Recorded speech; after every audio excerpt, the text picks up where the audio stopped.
Vamos lá, indo para os finalmente dessa aula. Aquela curva mais fácil de trabalhar, de enxergar a curvatura normal. Tá? Então, do jeito que eu estou falando, você tem a superfície, você tem um ponto na superfície, você pega uma direção tangente, qualquer curva, né, que você pegar, passando aquele ponto naquela direção, vai ter a mesma curvatura normal. Né? A seção normal é uma curva específica. Já vou até entregar o jogo antes. Você pega e corta a superfície com um plano normal naquela direção. Um plano normal é um plano que tem, por um lado, é paralelo à normal da superfície. Quem gosta de ver a geometria do lado afim, contém o vetor normal naquele ponto. Né? E, claro que você tem infinitos planos normais, né? E eles são determinados, cada um deles caracterizado por uma direção tangente, que também é paralela ao plano. Né? Então, você corta a superfície numa certa direção. Corta perpendicular, ortogonalmente, mas numa certa direção tangente. Tá? Aí você tem infinitas possibilidades. O que você obtém é uma curva localmente regular, pelo menos próximo ao ponto ela é regular. Eu vou dar uma justificada.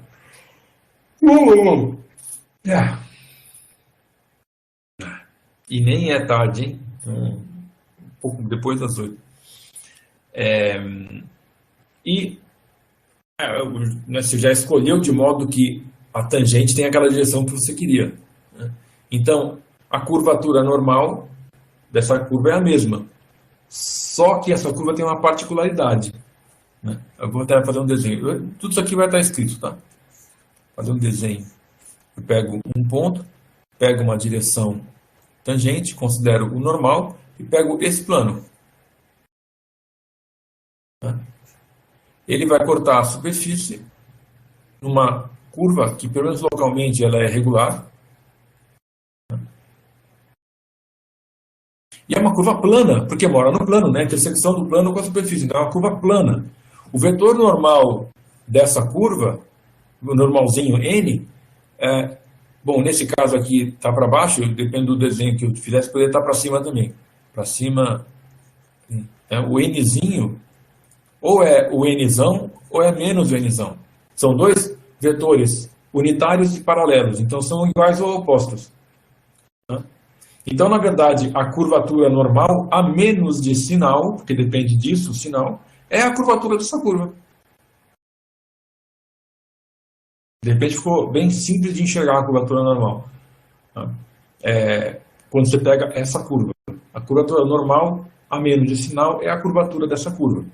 Né? Imaginem no cilindro, por exemplo. Né? Começa com o plano esfera. Com o plano, qualquer corte que você fizer, você vai obter uma reta. Né? Qualquer corte com um plano ortogonal, você vai ter... Aqui eu posso até usar o termo perpendicular mesmo. Você vai ter uma reta. Curvatura da reta, zero. Curvatura normal, zero também. Esfera. Qualquer plano normal que você utilizar para fatiar a esfera, você vai obter um grande círculo. Ou seja, uma circunferência que tem o mesmo raio da esfera. Qual que é a curvatura? O inverso do raio, 1 sobre R. Qual que é a curvatura normal? 1 sobre R também. Né? Cilindro. Se você cortar numa geratriz, encontra a reta. Curvatura zero. Se você cortar perpendicularmente ao eixo, você encontra uma circunferência de raio R. Curvatura 1 sobre R. Está tudo com essa leitura geométrica, você consegue já identificar bastante coisa da geometria dessas superfícies, ou já identificar a segunda forma e tudo mais.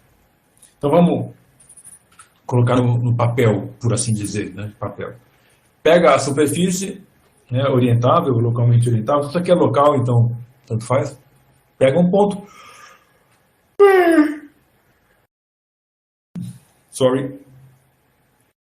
Pega um vetor tangente unitário, né, e considera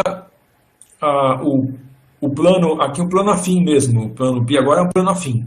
Né? Então eu pego o plano vetorial, né, gerado por W e N é a orientação que a gente escolheu para a nossa superfície. Né?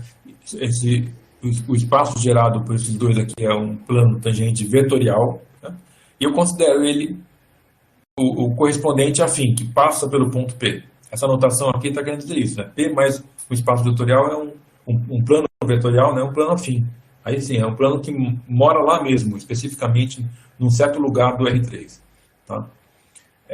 Esse é um plano normal AS em P na direção W. Né? E faço a intersecção de S com π, né? Que eu vou chamar de seção, que seção aqui tem tudo a ver com corte, né? Seção normal de S em P na direção W. Então eu corto a superfície mesmo, um corte em P, né, passando por P, na direção W, e um corte que seja normal. Né? O que eu obtenho é uma curva que localmente é regular. Tá? Como é que eu posso enxergar isso sem fazer muita conta? Bom, eu posso primeiro levar a superfície para uma posição mais confortável. Né? Então, num movimento rígido da superfície, que não muda as curvas que moram na superfície também, movimento rígido, isometria do ambiente, eu posso colocar a superfície de modo que P seja mandado na origem, uma translação já dá conta disso. Aí, uma eventual rotação, eu posso colocar a superfície de modo que o plano tangente em P seja o plano XY.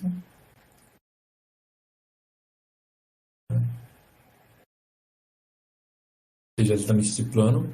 E, eventualmente, mais uma rotação, posso fazer em modo que o vetor W tenha a mesma direção e sentido do eixo X.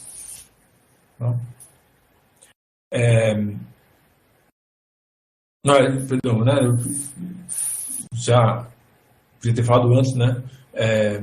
E pegar, fazer de modo que esse movimento de modo que a superfície seja localmente, né, uma vizinhança de P, gráfico de uma função nas variáveis x, y. Né? Isso aí tem só a rotação, né? Praticamente quando eu coloco o plano tangente aí já fiz isso. Né?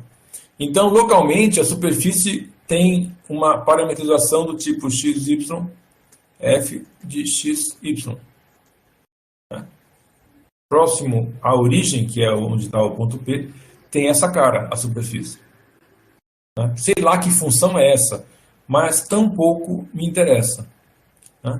Porque o plano tangente π, nesse caso, é o plano XZ.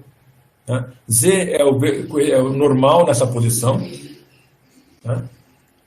Z é o normal, a superfície, o plano tangente é XY. W, já escolhi para ele estar aqui, então o plano é o plano XZ. Né?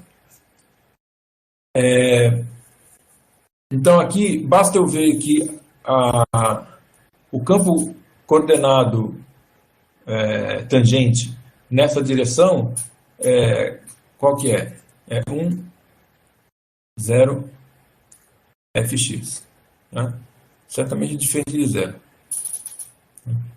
Então isso me garante que essa curva localmente, né, o vetor tangente à curva, aí é o vetor tangente, é o vetor do eixo x, né? O vetor E1. Né? A curva, na verdade a curva, perdão, vai fazer a curva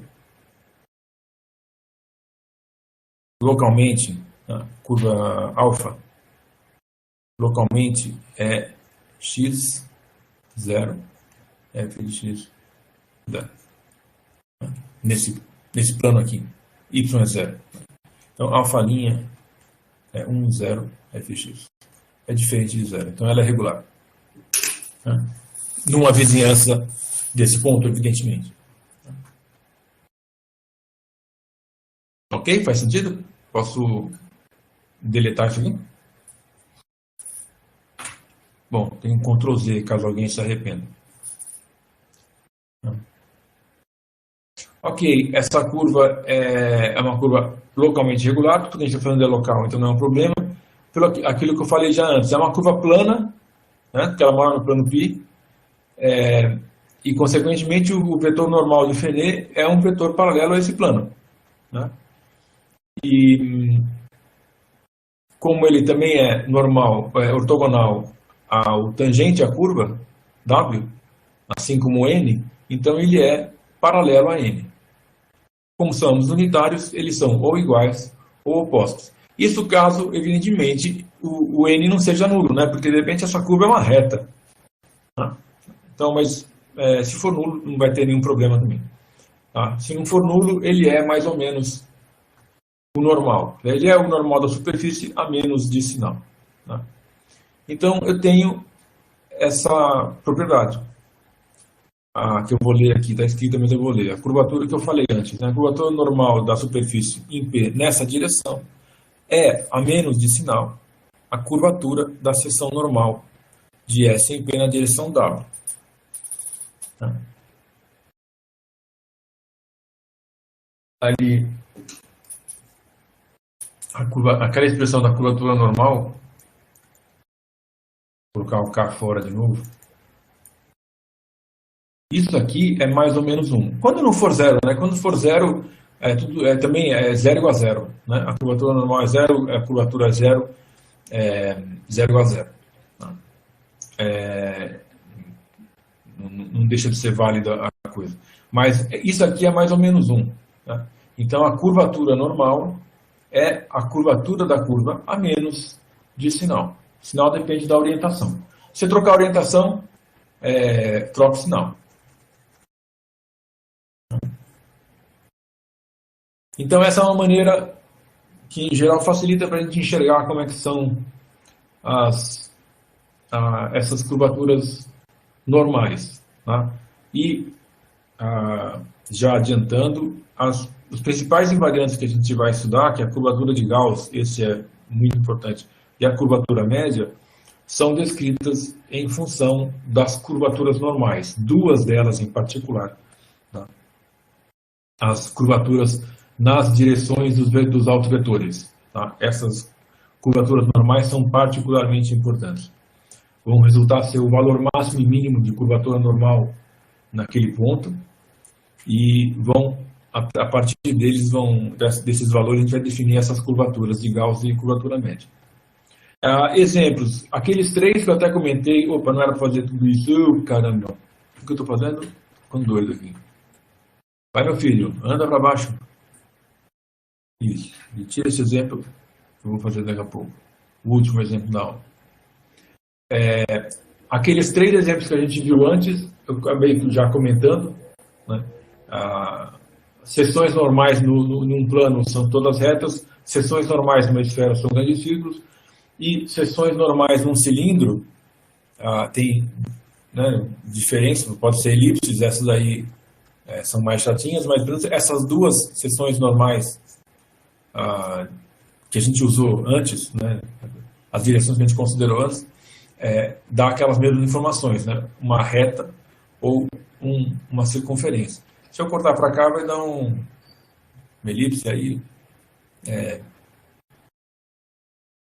outra coisa. Mas também vale a mesma coisa. A curvatura normal aqui vai ser a curvatura da elipse.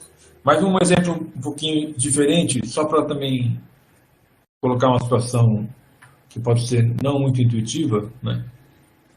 Aqui eu peguei uma superfície com simetria rotacional, que é mais fácil de enxergar. Então, essa curva de quarto grau, Z igual. Peguei no plano YZ e estou rodando em torno do eixo Z. Z igual a Y à quarta. E vai dar uma coisa aí. Não é um paraboloide, né? Porque isso aqui não é uma parábola, mas é uma coisa desse tipo aí. Se eu olhar no vértice, né, for ver a curvatura normal no vértice, né, qualquer seção normal, a direção normal ali é do eixo Z, no vértice. Né, aqui. A direção normal da superfície é justamente a direção do eixo Z. Né? O plano tangente é o plano XY. E qualquer corte, eu vou obter uma cópia da curva geratriz. Qualquer corte normal, que é uma seção normal. Vai ser uma cópia dessa curva que está desenhada aí. talvez rotacionada, mas enfim, é fundamentalmente essa curva. E a curvatura dessa curva nesse ponto é zero.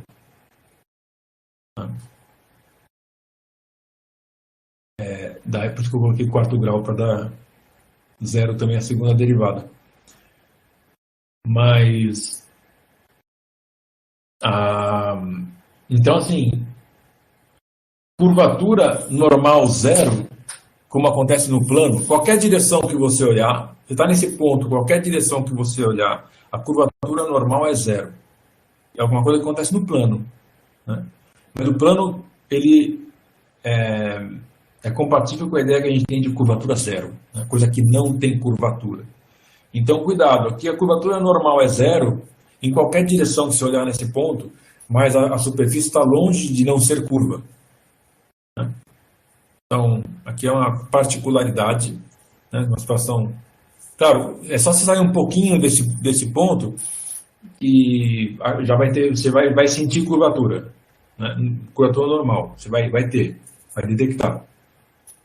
Ele é um ponto isolado nesse sentido, né, de ter curvatura normal zero para tudo quanto é canto.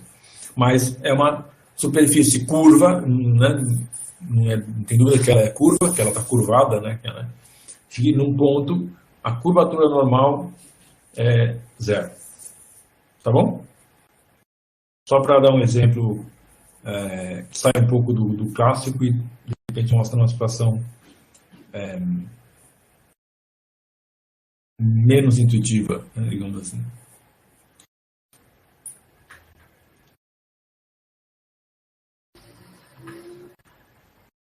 O próximo passo vai ser, como eu falei, a gente vai olhar, assim, se você pega uma superfície num certo ponto, para cada direção você tem uma curvatura normal, né? Bom, você tem uma circunferência, digamos assim, de direções, né? De vetores unitários num plano, você tem uma circunferência, S1, né? Direções unitárias num plano, né? É um compacto, tá? Razoável esperar que você tenha um valor máximo de curvatura normal, um valor mínimo de curvatura normal. Curvatura normal, definida do jeito que a gente definiu, é uma função diferenciável, consequentemente é uma coisa contínua, né? Num compacto, ela vai ter máximo e mínimo. A barriga está reclamando. As duas direções correspondentes a esses valores máximo e mínimo, a gente vai chamar de direção principal. E as curvaturas correspondentes, curvaturas normais de curvaturas principais. Algebricamente, são os autovetores e os autovalores correspondentes, tá? Algebricamente. Do operador de Weingarten, né? Da diferencial ou da segunda forma, como você preferir. Tá? Então, no cilindro, por exemplo, a direção da geratriz e a direção da diretriz são as direções principais. No plano e na esfera, qualquer direção é principal, porque qualquer direção se comporta da mesma idêntica maneira. A curvatura normal é constante, todo ponto é ponto de máximo, todo ponto é ponto de mínimo. São duas superfícies à parte, são as únicas que acontece isso. Em geral, as outras têm duas direções principais distintas. Então, isso já vai começar a dar uma cara um pouquinho mais específica para a gente fazer uma leitura geométrica das superfícies, e a partir dessas duas a gente vai definir as duas curvaturas principais, curvatura de Gauss e curvatura média, tá? Que vai ser o produto e a média das curvaturas principais, tá? Praticamente o determinante e o semitraço da matriz associada à segunda forma fundamental. Também tem uma leitura algébrica que esse é o objeto da nossa próxima aula.